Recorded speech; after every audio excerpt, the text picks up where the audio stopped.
Hello friends, welcomes to Sonis lifestyle. என்னோடய evening routine vlog தான் நம்ம இப்போ பார்க்க போகிறோம்.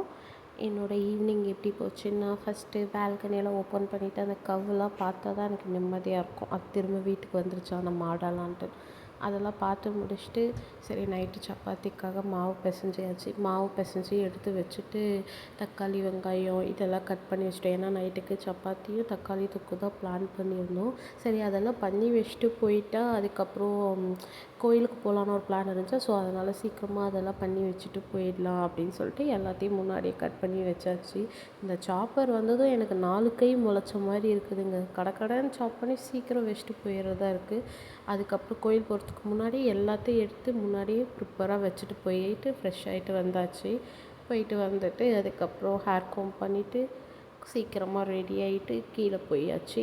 அப்பார்ட்மெண்ட் கீழே போனதுமே சரியான வெயில். ஈவினிங் மாதிரியே தெரியல, ஆஃப்டர்நூன் மாதிரி இருக்குது.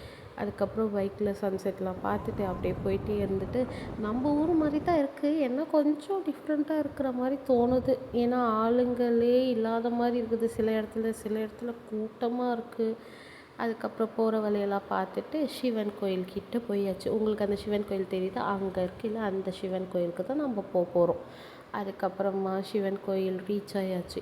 போயிட்டு நிம்மதியாக சாமி கும்பிட்டு அதுக்கப்புறம் அங்கே இருக்க சிவன் 2 சிவன் இருக்கும். ஒன்று வந்து உள்ளே இருக்கும், இன்னொரு சிவன் தனியாக வெளியே இருக்கும். அது 2யுமே பார்த்துட்டு வந்தாச்சு. ஆனால் என்னென்னா நம்ம ஊர் கோயில் மாதிரி இருக்காதுங்க. சாமியே கொஞ்சம் டிஃப்ரெண்ட்டாக தான் இருக்கும். அந்த ஃபேஸோட நம்ம ஊர் சாமியோட ஃபேஸ்க்கும் இங்கே இருக்க சாமியோட ஃபேஸ்க்கும் வித்தியாசம் இருக்கும். கோயில் உள்ள போனால் சரி வீடியோ எடுக்க முடியுமான்னு தெரியல. ஸோ அதனால் என்னால் முடிஞ்ச அளவுக்கு வீடியோலாம் எடுத்து முடிச்சுட்டு சாமி கும்பிட்டுட்டு வந்தாச்சு. ரிட்டர்ன் வரப்போ கொஞ்சோண்டு வேப்பிலை எடுத்துகிட்டு வந்தோம். எதுக்குன்னா இங்கே வேப்பிலெல்லாம் இல்லை. நாங்கள் அப்பப்போ கொஞ்சம் நான் பக்திமயமாக ஆகிடுவேன். அப்போ பக்தி ஆகும்போது மட்டும் வேப்பிலெல்லாம் எடுத்துகிட்டு வந்து வீட்டு முன்னாடி கட்டணுன்ற அறிவெல்லாம் எனக்கு வந்துடும்.